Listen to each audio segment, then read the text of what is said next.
रूस ने 6 साल बाद पहली मर्तबा लीमा एयर शो में शिरकत की है। मलेशियन शहर में होने वाले ये जो एयर शो है, ये तकरीबन हर साल मुंतज़म किया जाता है और रूस अपनी जदीद तीन लड़ाका तैयारी यहाँ पे भेजता रहा है।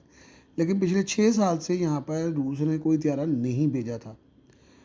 इस मरतबा रूस ने इसमें ज़बरदस्त पार्टिसिपेशन की है और अपने तमाम जदीद तीन लड़ाका तैयारे यहाँ पर भिजवाए गए हैं, जिसमें SU-35S, S-57E और टेक्नोलॉजी मास्टर SU-75 डिस्प्ले किए गए हैं। ये ए शो 4 दिन जारी रहा और इस ए शो में फ़्रांस, अमेरिका और चीन ने भी शमूलियत इख्तियार की और इसमें 25 ममालिक के 860 अदारों ने जो है वो डिस्प्ले किया।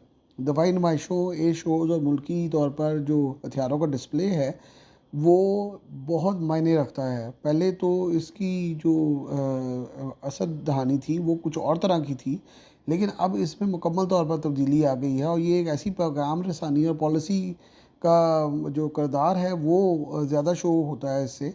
इसलिए यहाँ पर जो है वो अपने तैयारे भेजने से रूस ने ये साबित किया कि रूस अभी ये गेम जो है वो हारा नहीं है या उससे बाहर नहीं हुआ।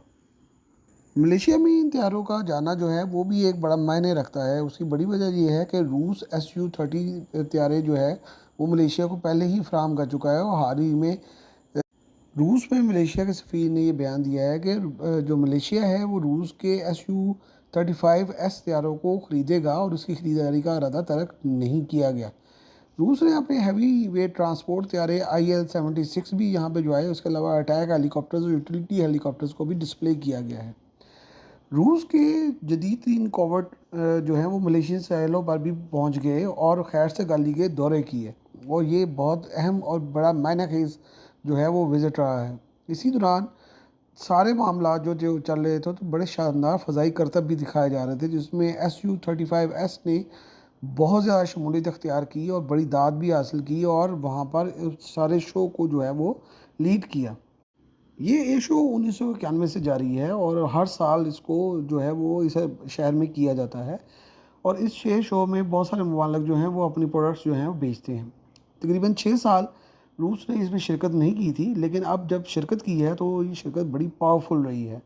ख़ास तौर पर SU-35S और SU-57 की काफ़ी प्रमोशन की गई है और इसकी बड़ी वजह इन तैयारों को शाम और यूक्रेन में कामयाब होने के बाद जो है यहाँ पर लाना था। ये भी खबर आई है कि SU-35S तैयारे ईरान और अल्जीरिया को फराहम किए गए हैं। ईरान के बारे में तो कंफर्मेशन नहीं हो सकी, बहरहाल अल्जीरिया ने ये कंफर्म किया है कि उसको 24 SU-35S फराहम किए गए हैं और चीन ने ऐसे 24 तैयारे जो हैं ईरान को भी देने का ऐलान कर रखा है। चीन के ज़ेर इस्तेमाल भी SU-35S तैयारे हैं और ये तकरीबन 24 की तादाद में चीन ने ख़रीदे थे। उस वक़्त चीन को ये प्रॉब्लम थी कि उसके J-10C और J-20 जो हैं वो तैयारी के मराहल में थे।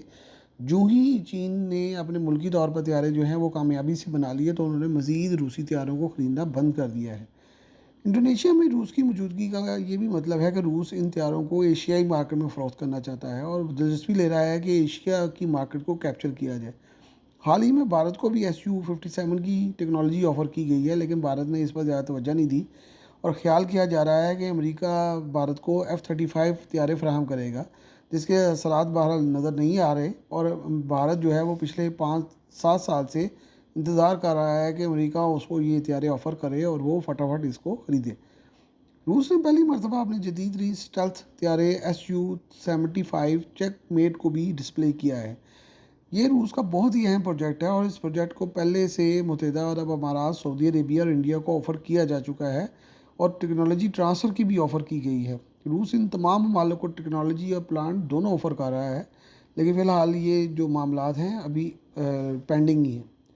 रूस का दोबारा ए शो में जाकर जराहाना मूड में मार्केटिंग करना अब ये बात साबित कर रहा है कि रूस ने मार्केट छोड़ी नहीं है और आइंदा सालों में चीन को भी रूस की एविएशन इंडस्ट्री से दोबारा से ख़तरात लाहक हो जाएंगे, क्योंकि वो इस अपने खोए हुए बूम को दोबारा हासिल करने के लिए दौर में अब दोबारा से शामिल हो चुका है।